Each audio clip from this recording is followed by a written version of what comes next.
Mes parėjom į senelio sodybą. Mano senelis sunkiai jau sirgo ir aš atvežiau parodyti savo vaikiną. Atsisveikindamas, Remigijus sako, tu pareik čia, tu man patinki.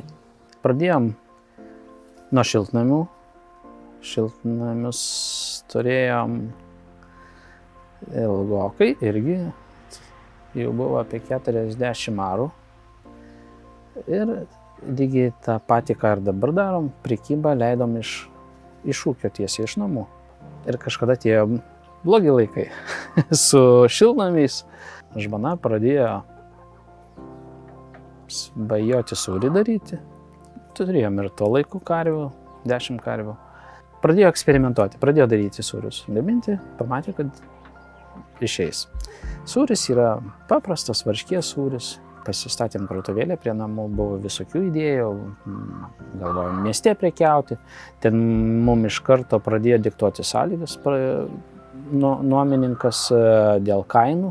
Turėjom medienos, paėmiau iš karto grįžęs namo, sakau, statau krautuvėlę, viskas, mum niekas neturėtų paaiškinti, kiek produktus kainuos ir kaip reikia dirbti.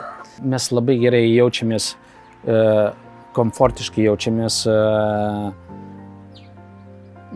balanse, atradęs savo balansą, harmonijoje su viskuo, ir darbu, ir su savim. Esam keturiese šiuo metu ir jau nemažai laiko, daug. 2 moteris, mano dvynė sesuo Rita yra, ir dar viena moteris čia kaime gyvenanti. Tai yra branduoliukas, mūsų pats stipriausias, mes esam ne darbdaviai ir kažkokie pavaldiniai, tai yra mūsų komanda, nuo jos priklauso sėkmė, nėra nepakeičiamų žmonių, bet perliukų reikia labai ieškoti, kad jos rastum gyvenime, ir mes jos turim 2 perliukus, su kuriais galim daug nuveikti ir padaryti.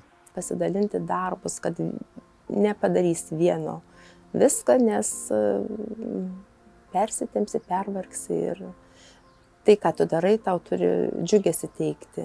Kada ir pradėjom prekiauti sūriais, mes nedarėm visiškai jokios reklamos. Atsisakėm visiškai daryti reklamą. Ir buvo mintis, tegul produktas reklamuoja pats save. Gaunam labai daug gražių žodžių iš pirkėjų, atgrąžą. Ta atgrąža nesibaigia, tie gražų žodžiai visą 10 metų. Mes nepriversti vartoti pesticidų, herbicidų.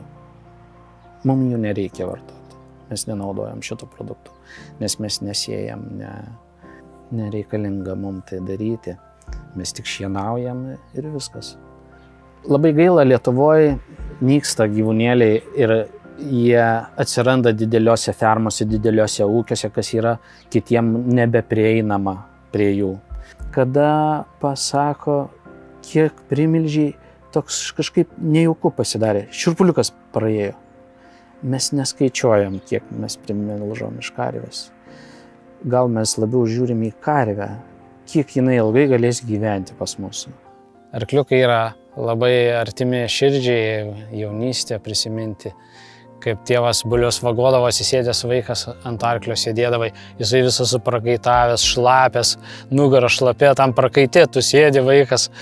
Ir prisiminimai labai gražus ir tas kvapas įsigėręs tavo atminty giliai yra arklio.